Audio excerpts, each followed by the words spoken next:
শুরু করছি target question ব্যাংকের গোবিন্দপুর হাই স্কুলের সেকেন্ড সামেটিভ এভলিউশনের পার্টটি।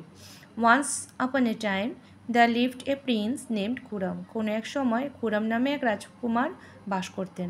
হি was the son of Jahangir, তিনি ছিলেন জাহাঙ্গীরের পুত্র, and the grandson of Akbar the great, এবং মহান সম্রাট আকবরের নাতি। One day Khurram went to see Meena Bazaar with his friend. একদিন খুরম তার বন্ধুদের সঙ্গে মিনা বাজারে গিয়েছিল। There he caught a glimpse of extremely beautiful girl who was selling silk and glass bead. সেখানে তিনি অসম্ভব সুন্দরী এক মেয়েকে দেখতে পেলেন যে কিনা বসে সিল্ক এবং কাচের পুঁতি বিক্রি করছিল। দ্য গার্ল ওয়াজ আরজুমান বানু বেগম, সেই মেয়েটি ছিল Arjuman Banu Begum. She was born in a family of Persian nobility, তিনি পারস্যের এক ঐতিহ্যবাহী পরিবারে জন্মগ্রহণ করেন। After meeting her Khurram went back to his father, তার সঙ্গে দেখা হওয়ার পর তিনি খুরম তার বাবার কাছে যান। And said that he wanted to marry her, এবং তাকে বলেন যে তিনি তাকে বিয়ে করতে চান। Khurram married Arjuman Banu Begum in 1612। খুরম আরজুমান বানু বেগমকে 1612 সালে বিয়ে করেন, 5 years after their first meeting, তাদের দেখা হওয়ার 5 বছর পর। তো এবার চলে আসছি আমরা কোশ্চেন অ্যান্সারে। বলছে প্রথম কোশ্চেন, হু ওয়াজ খুরমস ফাদার, খুরমস গ্র্যান্ডফাদার। তো খুরমের গ্র্যান্ডফাদারের নাম কি ছিল, এখানে আমরা অ্যান্সার লিখছি Akbar was the grandfather of Khurram. তারপরে নেক্সট কোশ্চেন আমাদের বলেছে ওয়ার ডিড আরজুমান বানু বেগম, কোথায় আরজুমান বানু বেগমকে দেখেছিলেন। তাই এটার অ্যান্সার হবে he saw Arjumand Banu Begum in the Meena Bazaar, তিনি মিনা বাজারে আরজুমান বানু বেগমকে দেখেছিলেন। তারপরেরটা হচ্ছে আমাদের বি নাম্বারে ফিল ইন দ্য ব্ল্যাঙ্ক।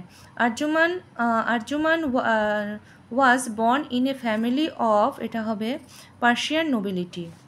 তারপরে বলছে দ্য গার্ল ওয়াজ সেলিং, তিনি কি বিক্রি করছেন, the girl was selling silk and glass bead. তারপরটি আছে Khurram was the son of, হবে এখানে the Khurram was the son of Jahangir, হয়ে গেল। তো এরপরে আসছি আমরা নাম্বার সি, বলছে find the word from the passage which meaning of the following. এখানে প্যাসেজে যে মিনিং দেওয়া আছে সেগুলো থেকে বের করতে বলছে।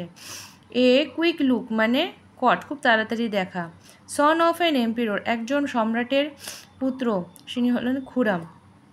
নাম্বার ডিতে বলছে অ্যারেঞ্জ দ্য জাম্বেল ওয়ার্ড, প্রথম এলোমেলো শব্দগুলো ঠিক করে লিখতে হবে, এটা হবে বিউটিফুল, হয়ে গেল। এরপর বি সেকশনে আসছি আমরা, এরপর গ্রামার অ্যান্ড ভোকাবুলারিতে। Write the past form of the word, smile হবে স্মাইল্ড, গিভ হবে গেভ।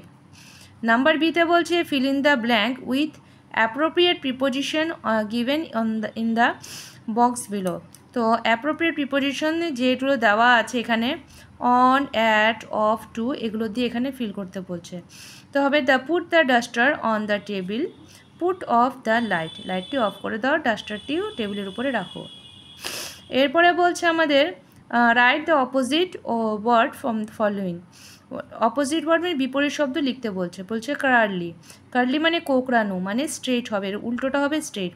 ইজি হবে হার্ড। এরপরে সি সেকশনে বলছে right your 5 sentences about the childhood of Rabindranath Tagore was following point. এখানে কিছু পয়েন্ট দেওয়া আছে, সেখান থেকে তোমার রবীন্দ্রনাথ ঠাকুরের ছোটোবেলা সম্পর্কে লিখতে হবে। তো সেটা এখানে আমরা এভাবে লিখছি, এখানে লেখা childhood of Rabindranath Tagore. Rabindranath Tagore was born on 8th May 1861। Rabindranath Thakur 8ই মে 1861 খ্রিস্টাব্দে জন্মগ্রহণ করেন। He did not enjoy formal schooling like other children, তিনি অন্যান্য বাচ্চাদের মতন স্কুলে যাননি। So he was taught at home, সেই জন্য তিনি বাড়িতেই লেখাপড়া করেছেন। অর্ঘ্যবাবু ওয়াজ হিজ ম্যাথামেটিক্স টিচার, অর্ঘ্যবাবু ছিল তার অঙ্কের শিক্ষক। Rabindranath Tagore always use to play in the বারান্দা, রবীন্দ্রনাথ ঠাকুর সবসময় বারান্দায় খেলা করতেন। He was playing role as a teacher, তিনি সবসময় শিক্ষকের ভূমিকায় পালন করতেন। He always taught us the railing bus as a if they were the student, তিনি আমাদের ছাত্রদেরকে শেখাতেন কিভাবে একটা বন্দির মধ্যে কীভাবে পড়াশোনাটা করানো যায়। রবীন্দ্রনাথ টেগোর ওয়াজ এ গ্রেট পোয়েট। রবীন্দ্রনাথ ঠাকুর ছিলেন একজন মহান কবি। তো এখানে 6-7টা লাইনের মধ্যে লেখাটা শেষ করা হলো, অত বেশি এখানে বলেও নি, খুব কম পয়েন্টই বলেছে, কম লাইনই লিখতে হবে। 5 সেন্টেন্স বলেছে, আমি এখানে কিছু সেন্টেন্স বাড়িয়ে দিয়েছি।